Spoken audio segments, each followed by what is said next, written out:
जड़ भरत को जब काटने लगा वो डाकू, काली मैया प्रकट हो गई, सारे डकैतों को मार दी और जड़ भरत को बचा दी।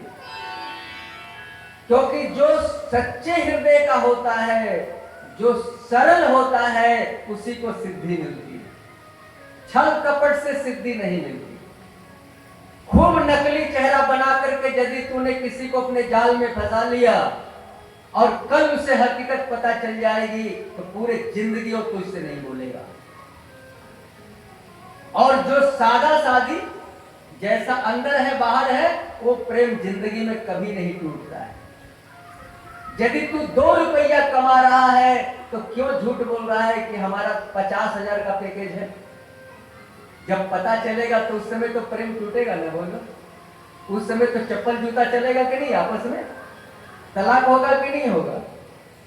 सच सामने रखो, कभी संबंध नहीं टूटेगा, कभी बिखरोगे नहीं। लेकिन जहां पर पर्दा होगा वहीं पर गड़बड़ी होगी। तो काली मैया प्रकट होकर के जड़ भरत को बचा ली। रहुगन जा रहा था कपिला आश्रम में सत्संग के लिए। रहुगन सिंधु सोबीर देश का राजा था। एक कहार की तबीयत बिगड़ी और कहारों ने जड़ भरत को जोड़ दिया पालकी में। अब तो साधु महात्मा चूटा चीटी देख के चलते हैं। वो चूटा चीटी देख के चलते तो पालकी उछल जाती, रहुगन को चोट लगता।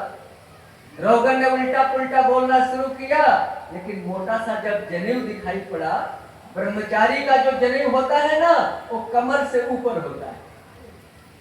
आके रहुगन पैर पर गिर गया। महात्मा तुम इतने छुपे रुस्तम हो, हम तो सोचे थे कोई मूर्ख आदमी है। और रहुगन को बढ़िया बढ़िया ज्ञान दिया, रहुगन का उद्धार हो गया। चलिए गीत का आनंद लीजिए, फिर कथा में आगे चलते हैं हम।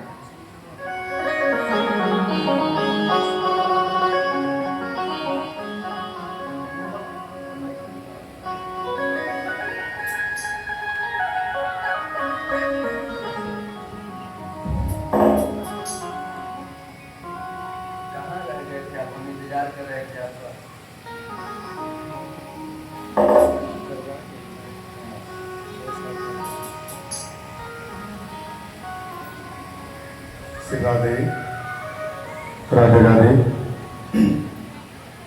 एक आवश्यक सूचना, आज महाकाल रात्रि की पूजा चक्षुदान का कार्यक्रम माता के प्रांगण में चल रहा है। और जैसे ही कथा को विराम दिया जाएगा, आदि शक्ति माता भगवती वैष्णो देवी का पट खुलेगा और महाकाल रात्रि की दर्शन आप सभी लोग करेंगे। इसलिए जब तक कथा चलेगा सभी लोग बैठे रहेंगे। दूसरी सूचना कमेटी के द्वारा आया है कि कल 1:45 बजे तक ही डलिया चढ़ाने का समय है। 8 बजे से मंदिर में डलिया चढ़ाने का कार्यक्रम प्रारंभ हो जाएगा और 1:45 बजे उस कार्यक्रम को समाप्त कर दिया जाएगा। तो जो भी व्रती हैं जो डलिया चढ़ाने के लिए माता रानी के मंदिर में आएंगे, तो सबसे निवेदन है कि वो 8 बजे के बाद आए और 1:45 बजे के पहले आए। कथा बहुत सुंदर और बहुत बढ़िया स्थिति में चल रहा है। हम इस कथा के बीच में, आपके बीच में नहीं आना चाहते हैं।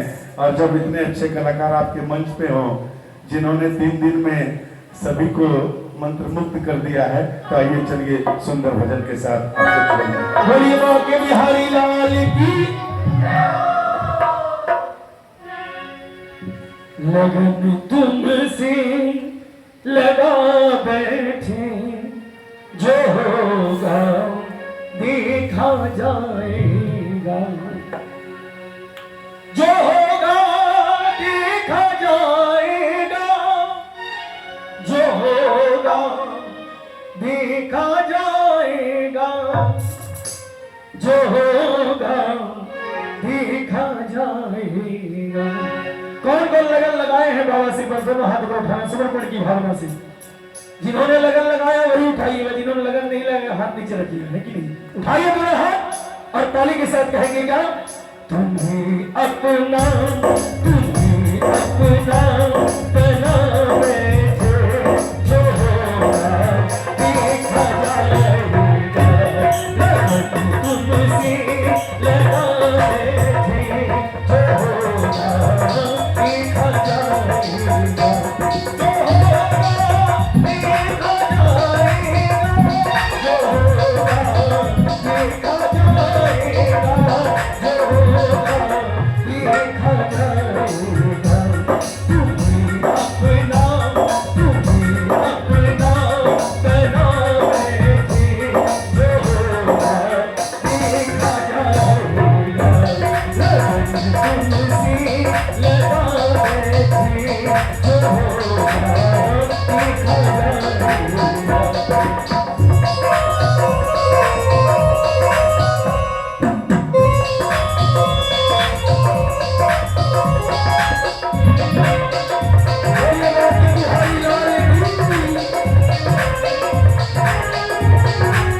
याद करी हो लो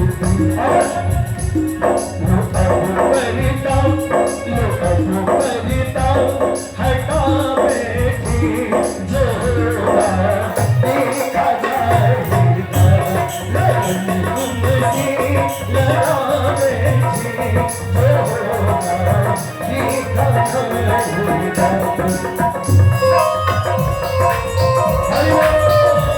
तालियों की सेवा करते हो।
एक जोरदार ताली बजा दीजिए हमारे चेतन भैया के लिए।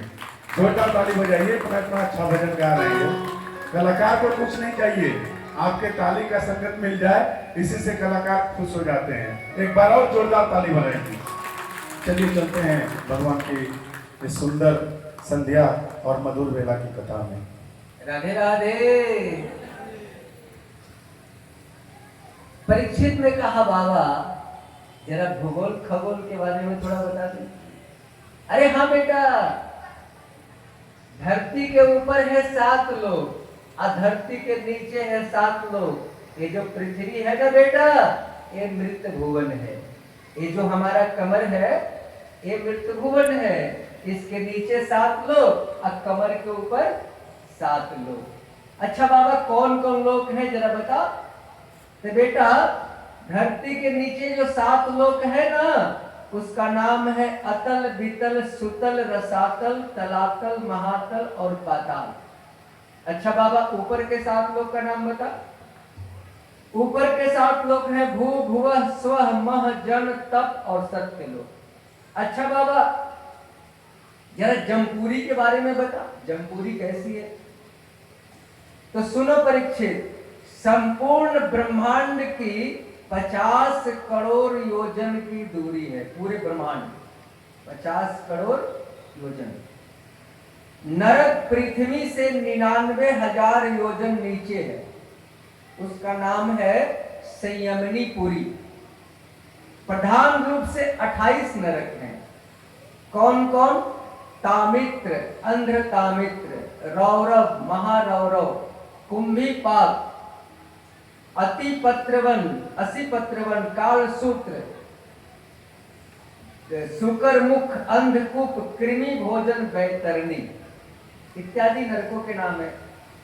जो पर संपदा, पर स्त्री और बच्चों का हरण करता है उन्हें तामित्र नरक में डाल दिया जाता है।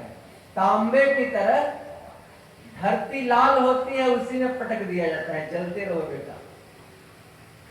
जो हत्या करता है, मांस भक्षण करता है, मांस खाने वाले बहुत लोग हैं, भागवत में देखो क्या लिखा है। जो हत्या करता है, मांस भक्षण करता है, कुंभी पाक नरक में डाला जाता है और उसमें खौलते हुए तेल के कढ़ाई में ले जाकर के डाल दिया जाता है और तड़प तड़प के हम लोग मरते हैं। जो अतिथि को देख करके माथा भारी कर लेता है कि अब तो आया है भोजन कराना पड़ेगा, उसको वर्ज कंटक नरक में डाला जाता है।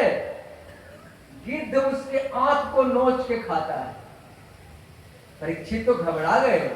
बाबा बस कर, कोई ऐसा उपाय बता बाबा, गलती तो हो गई, नरकों में जाना नहीं पड़े। अरे हाँ बेटा उपाय है ना, जल्दी बता बाबा। भगवान का नाम, बुराई करना बंद कर दो, अच्छाई करना शुरू कर दो और भगवान का भजन करना शुरू कर दो। बाबा किसी का उद्धार हुआ है? एक उदाहरण दे, एक पापी का उदाहरण।